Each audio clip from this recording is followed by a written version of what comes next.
Bonjour les amis. Alors, on me pose une question sous l'une de mes vidéos. Quelqu'un me demande qui croire dans l'Église entre le Père Matthieu et le Père Paul-Adrien. Alors bon, je vous fais un petit tableau. Le Père Matthieu, on commence à connaître. Le Père Matthieu TikTok, assez présent sur Internet, qui vient même d'écrire un livre dans lequel il étale abondamment ses thèses, on va dire, ses catéchèses, qui expliquent de long en large que le diable n'existe pas, c'est une invention moyenâgeuse, que l'enfer n'existe pas donc, que le purgatoire n'existe pas, que le péché n'existe pas, que tous les actes sexuels, Dieu nous a créés comme ça, allons-y, c'est open bar, que Dieu nous sauvera tous, voilà, nous sommes tous sauvés. En cela, il reprend les paroles de Bergoglio. Je précise immédiatement, comme ça mettra un terme à tous les gens qui diront oui, mais ce que dit Bergoglio, il le dit dans un avion, donc c'est pas ex cathedra et tout ça. Alors ça me met passablement en colère. Ce que dit Bergoglio dans les avions, c'est ce qui est le plus diffusé, le plus écouté par le monde. C'est la parole de pape par excellence. C'est comme si vous disiez, ah oui, mais là, Bergoglio, il a enlevé l'anneau du pêcheur, et il a enlevé la mitre, et il a enlevé son habit, il s'est mis en civil, et il dit, bon, allez, maintenant on est entre nous, je vais vous dire vraiment ce que je pense sur ces comptes catholiques, cette conne d'église, et voilà, en fait, allez-y, Dieu est bon, il nous sauvera tous, d'ailleurs, Dieu, c'est un grand tout plein d'amour, c'est la Pachamama, c'est Gaïa, c'est nous sommes tous Dieu, voilà. Et puis après, il a un autre langage, pof, il remet sa bague, et il va parler ex cathedra. Où elle est la différence? Non. Faut arrêter avec ex cathedra. Il n'y a pas un moment où il est pape, un moment où il est plus pape, d'accord? Il est pape tout le temps. Et s'il dit une connerie, avec l'anneau du pêcheur au doigt, il est pape, terminé. Et ex cathedra, vous me faites rigoler les amis. Voilà. Bon, ça c'est fin de la parenthèse. Donc, le Père Matthieu, vous commencez à connaître, TikTok, grosse présence sur Internet, plein d'abonnés. Et le Père Paul-Adrien, le Paul-Adrien, il commence à se faire connaître aussi, c'est un dominicain, il parle toujours en habit de dominicain, il fait de la catéchèse pour les débutants catholiques, pour les catholiques aussi d'ailleurs, assez intéressante. On prendra difficilement le Père Paul-Adrien en défaut, c'est pas mal. Faut reconnaître, il est pas mal, même si c'est un pur conciliaire bergolien. Voilà. Donc c'est la même église. Qui croire des deux, me pose-t-on comme question? Donc la question, je la renvoie au Père Paul-Adrien. Moi, j'aurais tendance à répondre, écoutez, on ne peut pas être dans une église au double langage, où d'un côté on vous dit l'enfer existe, et de l'autre, il n'existe pas. Où ceci est un péché mortel, et là, c'est pas du tout un péché, c'est même open bar, allez-y, c'est l'amour. Il faut une cohérence, et il n'y a qu'un endroit où vous la trouverez, en attendant que ces choses-là, dans ce qui a l'apparence de l'Église, qui occupe les lieux de l'Église, se calment et reprennent une unité d'Église, eh bien, il n'y a qu'un seul endroit où, même que vous soyez chez les CD vacantistes, ou la Fraternité Saint-Pédis, ou tel abbé, un vrai abbé, validement ordonné, par un vrai évêque, vous n'entendrez qu'un seul son de catéchèse, un seul son doctrinal.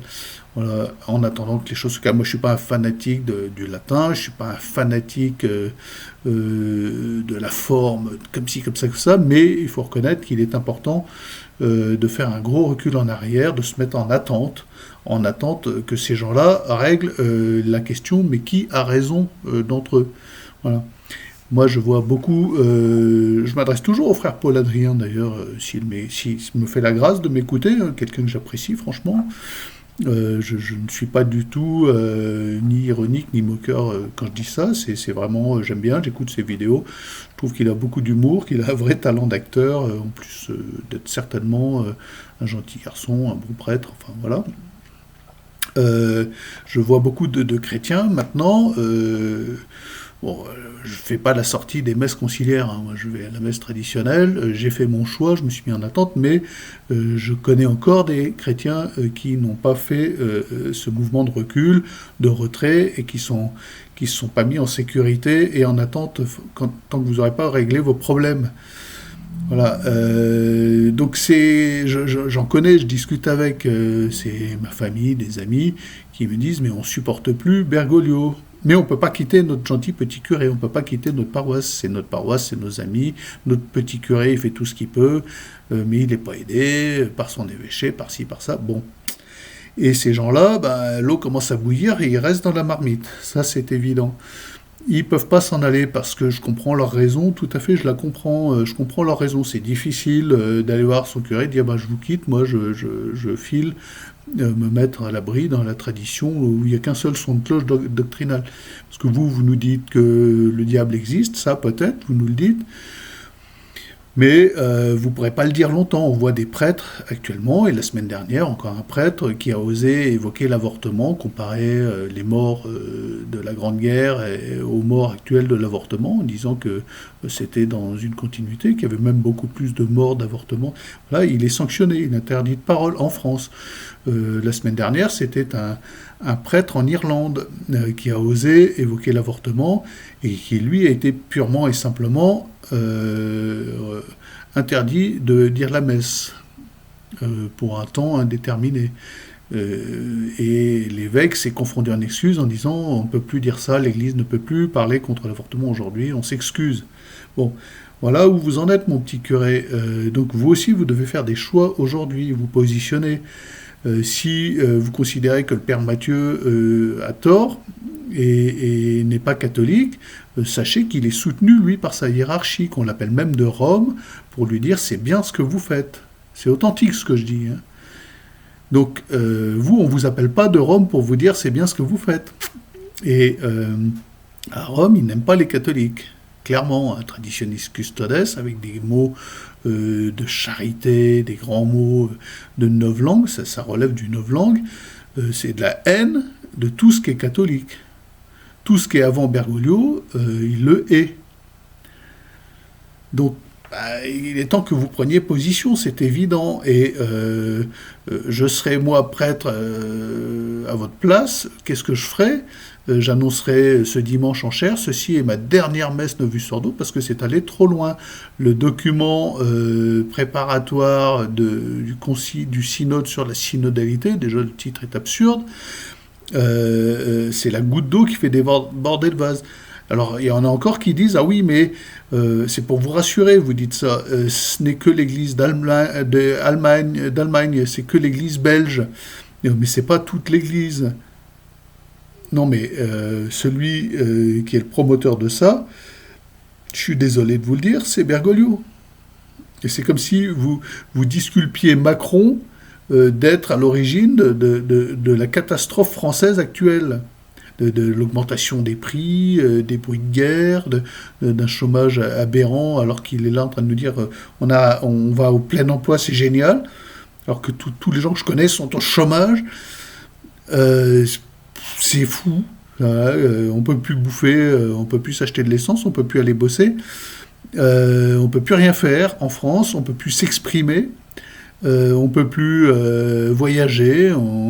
On sort de 2 ans de folie, de dinguerie, et on y retourne, on n'a jamais quitté la dinguerie, et c'est comme si vous disculpiez Macron d'être à l'origine de ça. Et vous dites, ah, c'est un excellent président, on adore ce qu'il fait, il fait tout ce qu'il peut, voilà. Et ben pour Bergoglio, c'est pareil, c'est lui le patron, et quand il convoque le synode de la synodalité, il sait très bien à quoi s'attendre.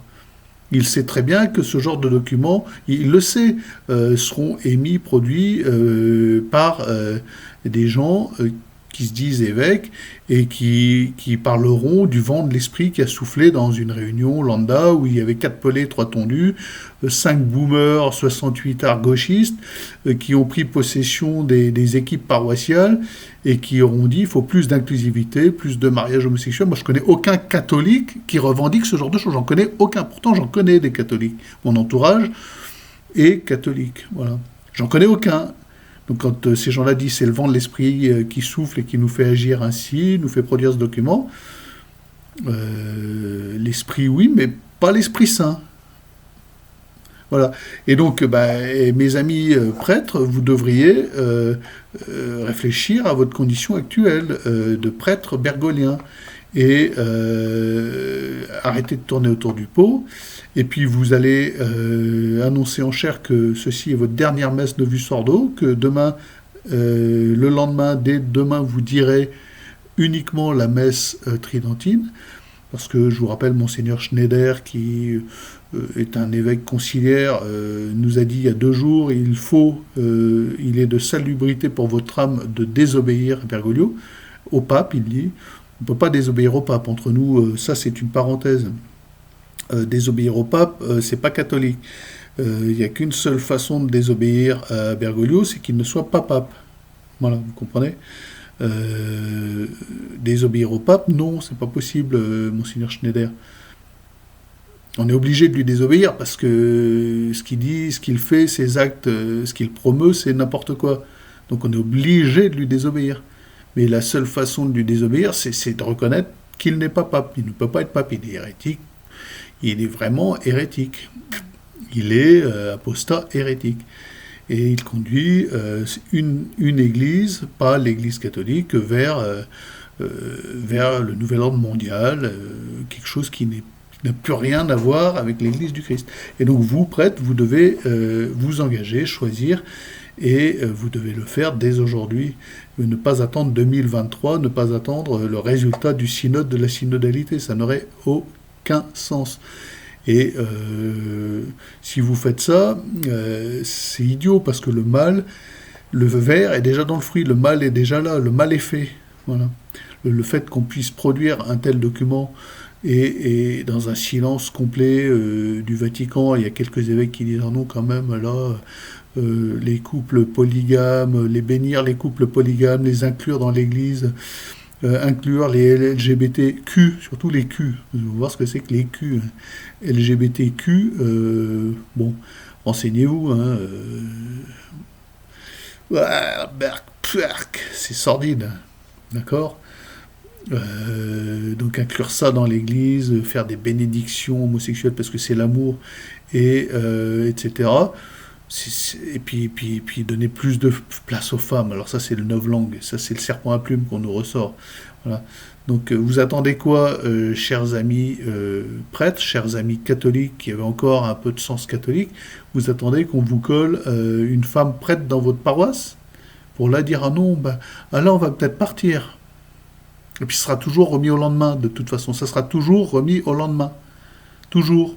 Toujours, toujours, toujours. On vous voit faire, on vous voit agir.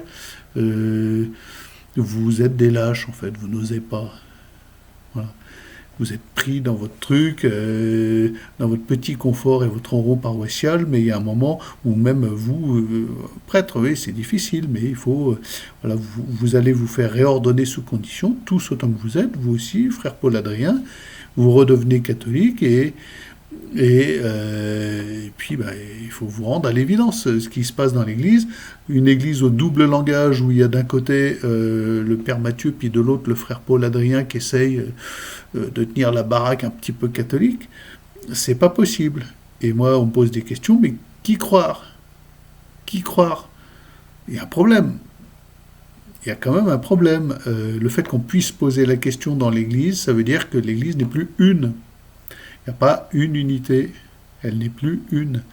Et puis, d'un certain point de vue, elle n'est plus sainte non plus. Donc ça, c'est pas l'Église. C'est quelque chose d'autre. C'est une évidence. Donc voilà, frère Paul Adrien, cette question, elle vous était un peu adressée. J'ai quand même un peu répondu aussi. Voilà, donc moi je le dis à cette personne, écoutez, vous vous convertissez, c'est pas le super moment. Voilà, Dieu il choisit, voilà, c'est le temps de Dieu, donc je peux pas dire que c'est pas le super moment en fait, mais pour rejoindre l'église bergolienne, c'est un peu compliqué. C'est une église qui a 2 langages, en effet, vous vous en êtes aperçu en fouillant sur l'internet. Il n'y a pas de cohérence, et il y a des endroits encore avec un peu de cohérence. C'est pas parfait, là où je suis, moi, c'est pas parfait, rien n'est parfait, mais c'est le moindre mal.